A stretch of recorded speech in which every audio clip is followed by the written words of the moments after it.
I tried to hurry to the hospital where he was being transported, but the police officer stared at me with a suspicious expression and stopped me. What's going on? Please let me go to the hospital, quickly. Ma'am, what were you doing before you got here? Huh? It's a formal question. Isn't it an accident? Is it? Why do you think that? Why am I being suspected? It's frustrating at a time like this. Formal questions are the one you ask during an investigation, right? You're asking for an alibi, aren't you? It's obvious. My father was a police officer, you know. Anyway, please let me go to the hospital. Quickly. Please. I am Sandra.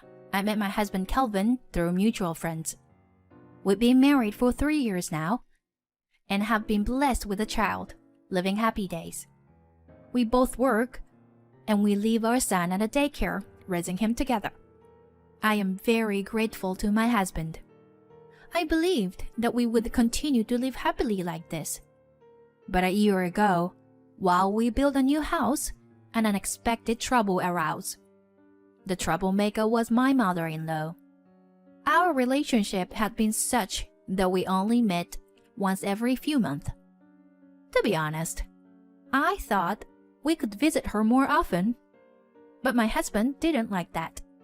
He didn't explain, and I didn't pursue it. We built a house about a 30-minute drive from each of our parents' homes. Since then, my mother-in-law has been visiting our home about 2 to 3 times a week, and she comes unannounced, so we're often not home. She should know that, but she still complains over the phone.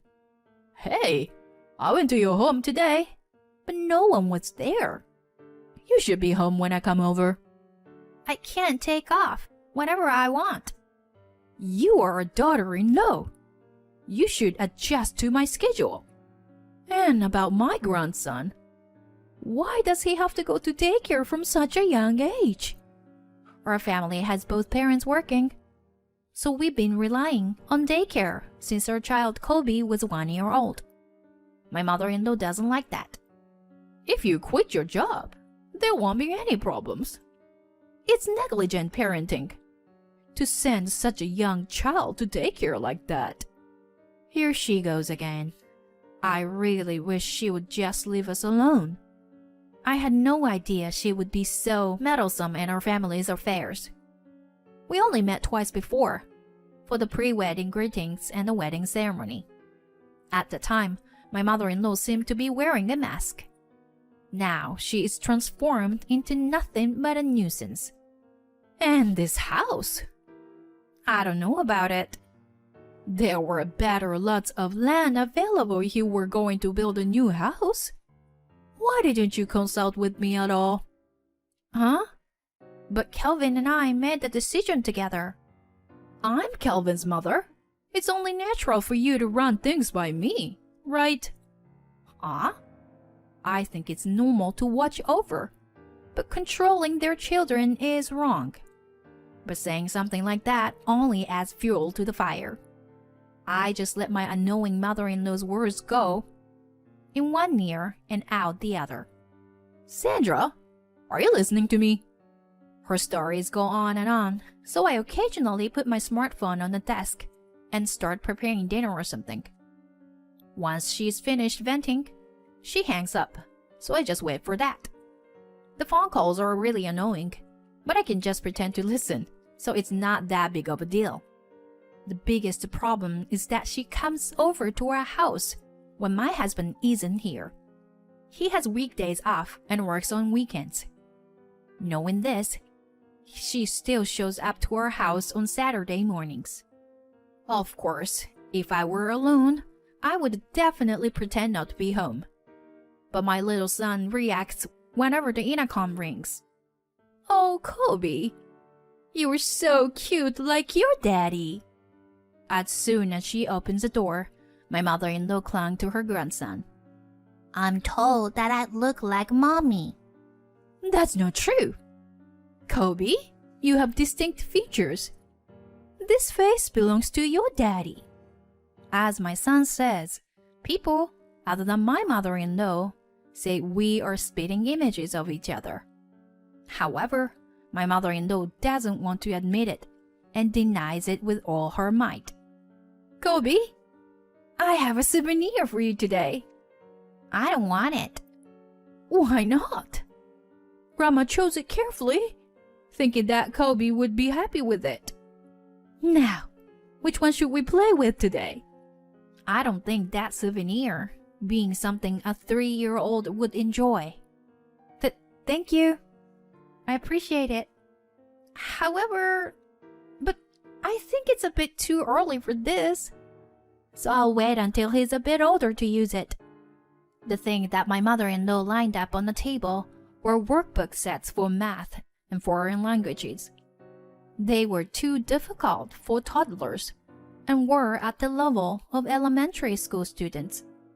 Mom, can I play with Lego?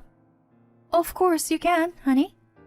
My son began to play with the toys in the room next to the living room. My mother-in-law didn't like it. Or rather, it was always like this, so I wanted her to learn something. I wonder who he takes after. My mother-in-law came to the kitchen and whispered complaints to my son. He's only 3 years old, you know? So it's too much for him to do elementary school stuff. So I'll let him use them when he's old enough to be that target age. You know, when Kelvin was about the same age, he was working on workbooks like that. Is that what he wanted? You know, it's a parent's duty to guide them. Well, there's some truth to that. Did your husband agree with that too? Her husband passed away when my husband was a teenager, so I had never met him. My husband often told me stories about his memories with his father, but he rarely spoke about his mother. Oh, he used to say that when children are young, it's best for them to do what they like. Oh, if you were still alive, you would have surely stopped this mother-in-law's rampage. I thought about my late father-in-law. But whether you become an excellent person or not is up to the parents. I think my husband is normal in a good way. He didn't graduate from any outstanding university, and he is just an ordinary person. If my mother-in-law's philosophy holds true, that my husband became an ordinary person as a result of her gifted education. By the way, I haven't received any gifted education from my parents. However, my high school was a local prestigious school, and my university was also considered to be in the top tier. My mother-in-law's theory has some truth to it, but I wonder if she was able to provide a stress-free study environment for her children. Thank you for the various helpful teachings. I'll think about the education while consulting with Kelvin. No, there's no need to consult Kelvin. I am his mother, and I'm giving you advice. Just listen to me quietly. She is just imposing advice, I thought to myself.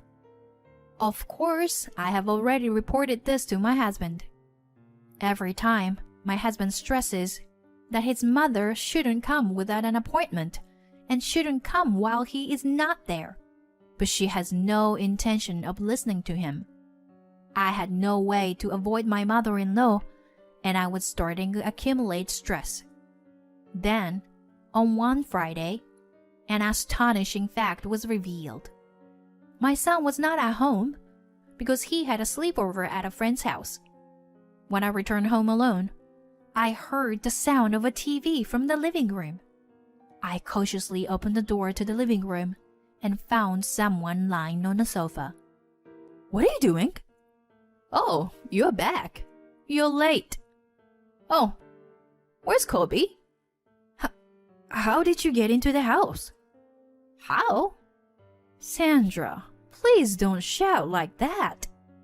Here, look at this. My mother-in-law showed the key in her hand. That's the key that Kelvin lost, right? No, it's not. That child is always careless with his belongings. So I took it to prevent him from losing it when he comes to the house. That's called theft. What are you talking about? I only took care of it. You really don't know how to speak properly. I wonder what Kelvin liked about this woman. He must have been brainwashed. I have to wake him up. Anyway, where's Kobe? Huh? He's staying over at his friend's house today. Oh, I see. Are you picking him up tomorrow? Yeah, but You're the one picking him up, right? Kelvin works on weekends, right? can you please return the key now? Don't you notice anything when you look around the house? I even cleaned the house while you were away. That's not all. Your car was dirty, so I washed it for you. And you didn't even say thank you. I'm sorry, but it's bad manners to enter someone's house without permission while they're away. I will report this to Kelvin. You always tell Kelvin everything, don't you?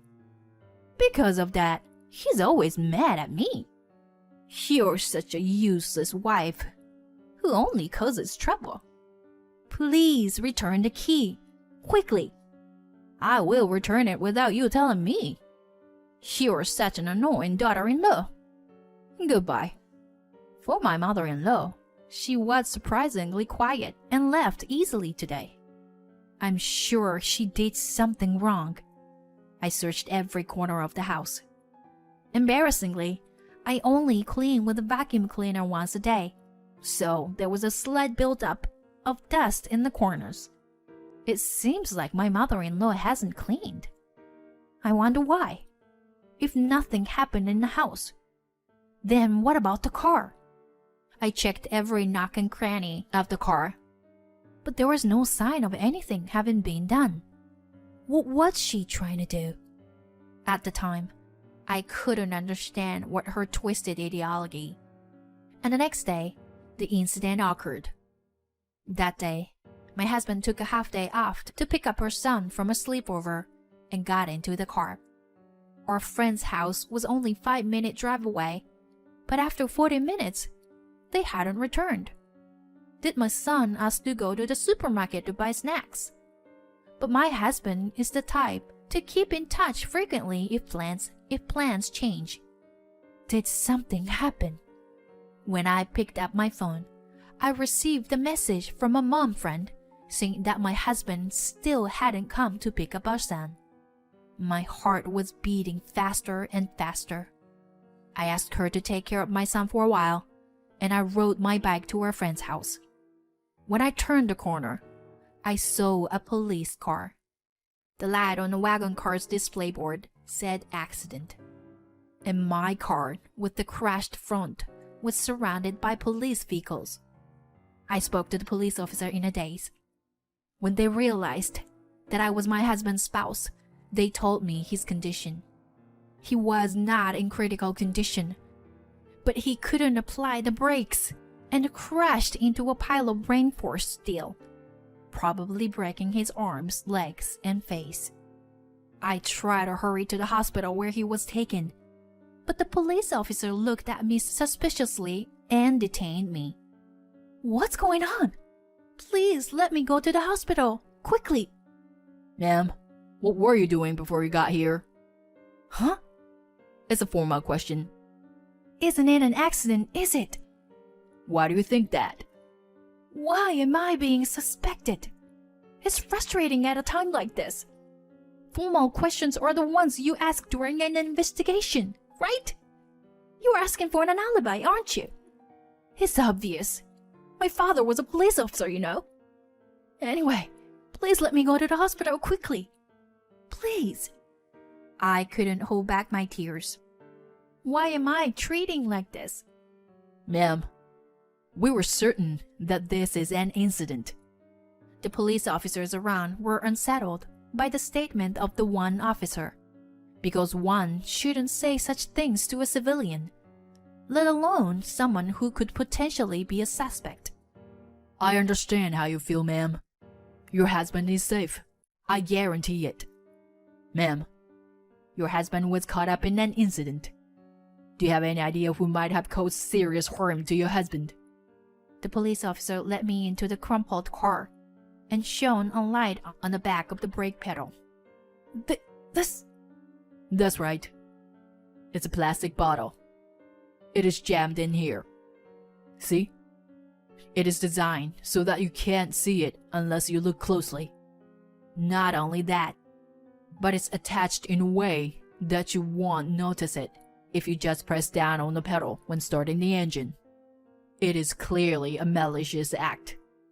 I trembled as I recalled yesterday's event. Ma'am?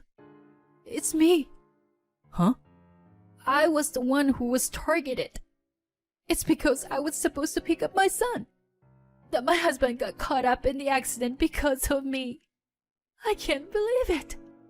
How dare you? I want... Ma'am, calm down. Take your time, okay? Could you tell me what you know? Still in shock, but I managed to tell the police about the conversation with my mother-in-law yesterday. I see. Leave it to us from here. Let's hurry to the hospital. The police officer instructed another officer to take my bicycle to my house and sent me to the hospital in a patrol car. My husband, who was transported, had a broken left arm and both legs, and his face was severely bruised with significant internal bleeding. I'm sorry for worrying you. I'm glad that you and Kobe weren't in the car. Tears welled up in my eyes for my loving husband, who was kind beyond measure. I couldn't tell him the truth while he was in front of me. And 5 days after the accident, when my husband was transformed to a general ward, the police officer told him the truth. My husband was speechless at the fact, but immediately showed his anger and filed a complaint. After a while, when the evidence was appraised by the forensics, my mother-in-law was arrested for attempted murder. The decisive evidence was her fingerprint, which was found on the processed plastic bottle. We waited for my husband's recovery before the trial began, but my mother-in-law showed no sign of remorse. She desperately pleaded that she was only trying to save her brainwashed son from his wife. When asked by the judge how she felt about her son being seriously injured, she claimed, "He was unharmed, so I am innocent." My husband and I also appeared in the court as witnesses for the police, but my mother-in-law showed her anger when I stood up. Why are you unharmed? You piece of jerk! The judge repeatedly requested her to remain quiet, but she ignored it. As a result, she was sentenced to imprisonment. We sold our newly built house to cut ties with my mother-in-law. I accepted an overseas transfer that has been proposed to me before. As a result, my husband decided to quit his job, and now he supports me and our son as a house husband. Although he has discharged from the hospital without any after effects, he was depressed for the first 6 months or so. The reason why my husband didn't want to see his mother much was that with her excessive interference since childhood. Despite being oppressed by his mother, he wished to carve out his own life with his own will. Thanks to this, my husband grew up to be a true gentleman, and we found each other. I was lucky to meet such a wonderful husband. Now my husband shows us a smile, but he is still hurt by the event caused by his own mother. I will never forget that he first wished for the safety of me and our son in the hospital room. I vow to protect him no matter what future holds.